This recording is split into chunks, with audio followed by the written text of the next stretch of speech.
देखिए, जमशेदपुर पश्चिम की जो जनता है, दोनों प्रत्याशी से उब चुकी थी, तो जनता समझ चुकी है लोग केवल कुर्सी के प्यारे, जनता के प्यारे नहीं है और वोट के लालच में मानकों को डिस्टर्ब कर दिया है, जिसका खमियाजा उन्हें भुगतना पड़ेगा।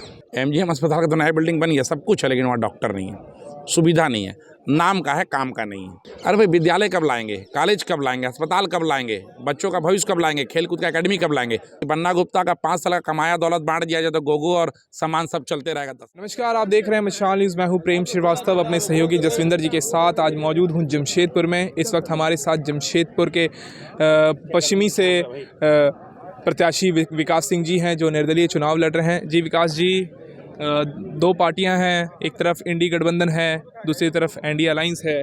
कहीं ना कहीं आप इस भंवर में फंस ना जाएं। देखिए, जमशेदपुर पश्चिम की जो जनता है, दोनों प्रत्याशी से उब चुकी थी।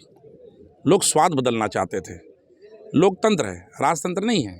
क्यों लोग सरजू राय को वोट देंगे, क्यों लोग बन्ना गुप्ता को वोट देंगे? 25 साल से उन्हीं को वोट दे रहे हैं। क्या किया विकास का, क्या खाका खिंचा किसी छुपा हुआ नहीं है, केवल और केवल कुर्सी के लिए। बन्ना गुप्ता को परिवारवाद करना है, पत्नी को मेयर, बेटा को विधायक बनाना है, भाई से नोट वसूलवाना है। सरजू राय जी कुर्सी के लिए इतने छटपटाते रहते हैं कि पूर्वी चले गए लड़ने, मोदी को गाली दिया, पूर्वी से चुनाव लड़े, फिर कहे कि हमको धनबाद से टिकट मिलेगा तो हम लोकसभा का चुनाव लड़ेंगे। तो जनता समझ चुकी है लोग केवल कुर्सी के प्यारे, जनता के प्यारे नहीं है। इसलिए लोग, जनता बदलाव चाहती है और बदलाव का विकल्प है विकास सिंह, जिसका बाल्टी निशान चुनाव चिन्ह था और निश्चित रूप से जनता ने बहुत प्यार दिया है, जो आपको 23 तारीख को देखने को मिलेगा। आपने शुरू से भाजपा में रहते हुए भाजपा को सींचने का काम किया, ऐसा आप कहते हैं, लेकिन जब आपको निष्कासन का पत्र मिला, 6 सालों के लिए आपको निष्कासित किया गया भाजपा से, तब कैसा महसूस हुआ आपको? निश्चित रूप से हृदय विदारक और दुख देने वाला मामला था, लेकिन बीजेपी अटल अडवाणी की पार्टी नहीं रह गई है। इसमें लोग निष्कासित, आप देखिए हमारे यहाँ लोग निष्कासित हुए और चुनाव के पहले ज्वाइन करके पद मिल गया, हम आप सभी जानते हैं। तो भाजपा में तो दुकान खुला हुआ है। लोग कब निष्कासित, आज चंपाई सोरेन ने 40 साल तक भाजपा को गाली दिया, ना खुद टिकट लिया बल्कि बेटे को टिकट दिलवा दिया, भतीजा को टिकट दिलवा दिया। गीता कोड़ा ने तो, और मधु कोड़ा का तो मुद्दा बना के बीजेपी सत्ता में आई थी। आज जरूरत पड़ी तो गीता कोड़ा, मधु कोड़ा को टिकट दे दिया।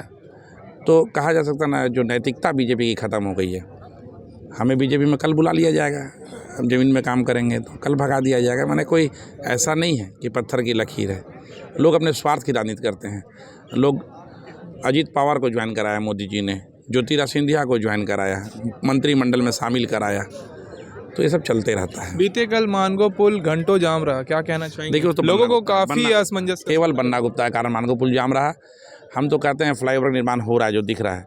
पहले पुल बनेगा तब ना उसमें कनेक्टिविटी होगी। पुल का काम कुछ हुआ ही नहीं है और लोग को डिस्टर्ब करने के लिए रोड में काम हो रहा है। पहले पुल बनाना चाहिए।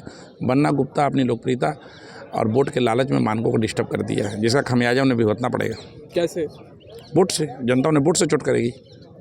अच्छा, अभी जाम का तो मुद्दा है ही, स्वास्थ्य का भी मुद्दा है। अभी जो नया एमजीएम अस्पताल बना है, कहीं ना कहीं बोड़ाम के लोगों को काफ़ी सुविधा मिलेगी। देखिए, एक साक्षी में आम बागान मैदान है, वहाँ सब कुछ है। आम बागान मैदान में सब कुछ है, मस्जिद है, बगल में मंदिर है, कार का गैराज है, सब कुछ है। नेताजी की प्रतिमा, एक चीज़ नहीं है, आम का गाछ नहीं है।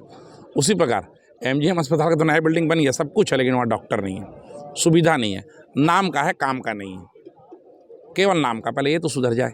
आज किसी साधारण व्यक्ति का, परिवार का तबीयत खराब होता है और टीएमएच में इलाज कराने जाता है और 10 दिन अगर भर्ती रहता है तो उसको घर भेजने की नौबत आ जाती है। निश्चित रूप से दुर्भाग्यपूर्ण घटना है, ये दुर्भाग्यपूर्ण बात है। और स्वास्थ्य व्यवस्था जो चल रहा है उसके लिए बन्ना गुप्ता पूरी तरह दोषी है। झारखंड विधानसभा चुनाव में बांग्लादेशी घुसपैठ का मुद्दा काफ़ी गरमाया हुआ है। अरे बीएसएफ क्या कर रहा था? बीएसएफ बॉर्डर सिक्योरिटी फोर्स का काम था वो करने के लिए। आप नहीं किया तो आपका नाकामी है। केवल धर्म के नाम में, जात के नाम में नहीं चलेगा। विजन क्या है? बीजेपी को विजन बताना चाहिए कि मेरा विजन क्या, अगर हम जीतेंगे तो क्या करेंगे। एक रहो, यूसीसी की बात करते हैं, यूसीसी लागू करेंगे झारखंड में।